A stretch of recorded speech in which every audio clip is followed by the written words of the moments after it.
Hi, hello. I would like to thank Creative Time for giving me the opportunity to present the International Academy of Art, Palestine, which is a unique art school which was established in Ramallah in 2006. At the Academy, we are particularly interested in the question of how do we teach contemporary art in a manner that addresses the practical, theoretical, and historical breadth of the field in a way which addresses local knowledges and contexts. This is a very challenging question for our time in general, but particularly in the context of the geopolitical histories and the lived realities in Palestine. I myself have been living in occupied East Jerusalem for over 15 years, and my daily journey from my home in Shafat refugee camp takes me across several checkpoints, settlements, and the apartheid wall to the Academy in Ramallah. So, who are we at the Academy? Well, we are a unique community of artists, individuals, and institutional partnerships committed to the development of visual art in higher education in Palestine. Our students range from about 35 to 40 students, and their ages go from 18 to 50.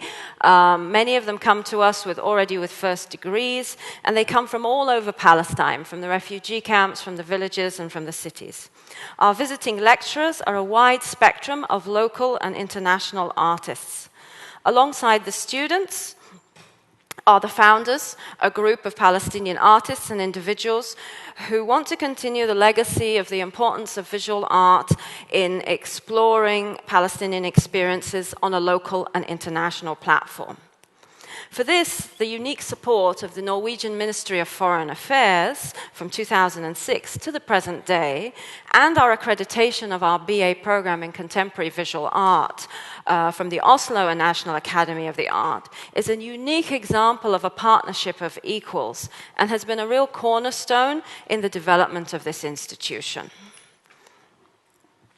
At the Academy, students study everything from drawing to performance, video to social intervention, and this is all supported by theoretical studies, with no disciplinary boundaries. What is particularly unique is that no student who has come through the Academy since we first started has taken the same course or program of study.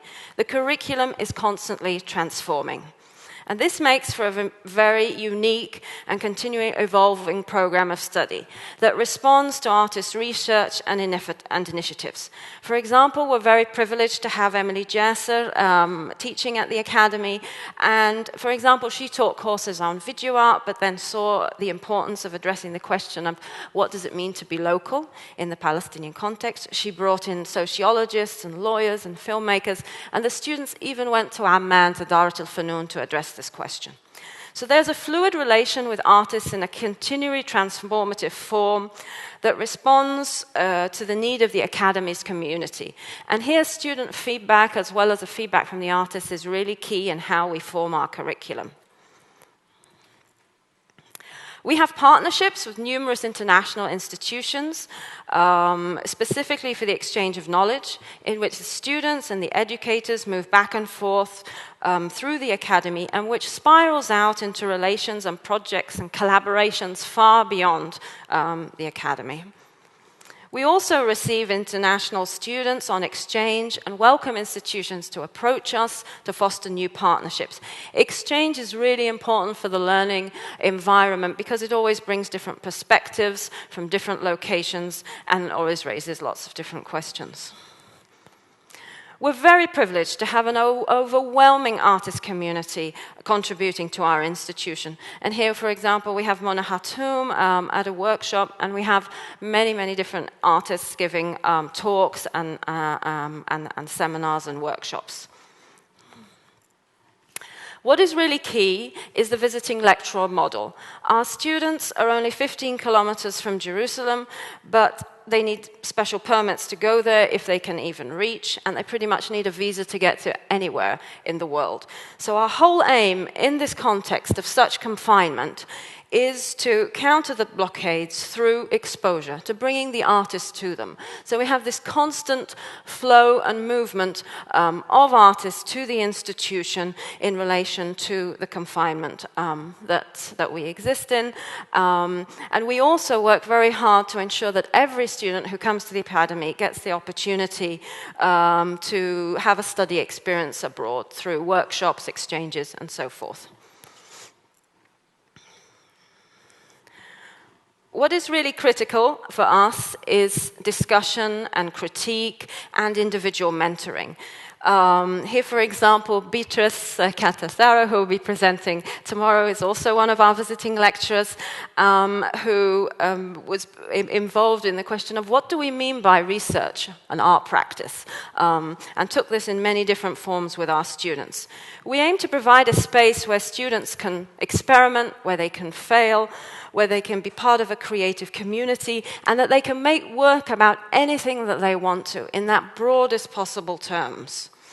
So we find that students are dealing with issues in relation to modernism in the visual art, the effect of religion on society, consumerism, male and female sexuality, and the list goes on. And I would like to show you some of the examples of students' work. Okay, so this is all examples of our graduates' work. This is Ayed, who was interested in transforming the social relations of the building industry as new machinery means that Palestinians can build high-rises. Osama was particularly interested in a satirical perspective, looking at the new bureaucracies that have been created in Palestine.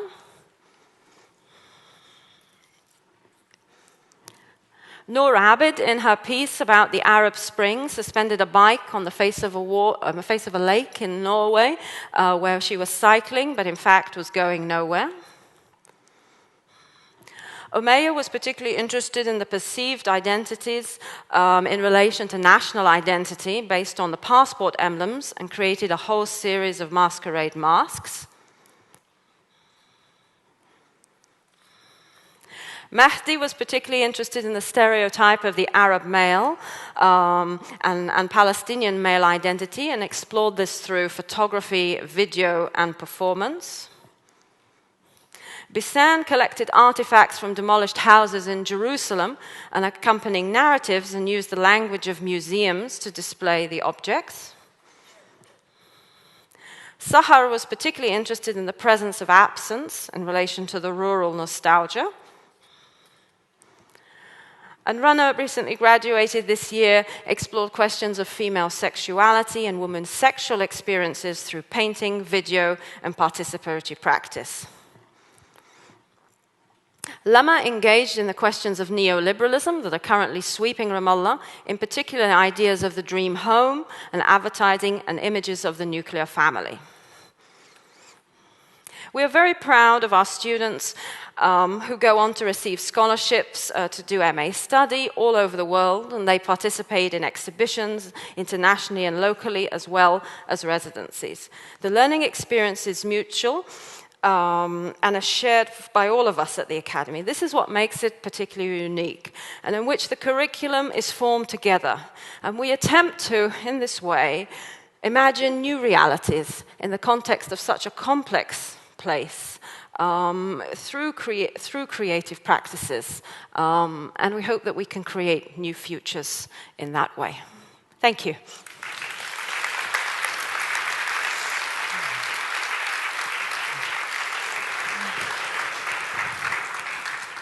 Tina, how long you've been with the school?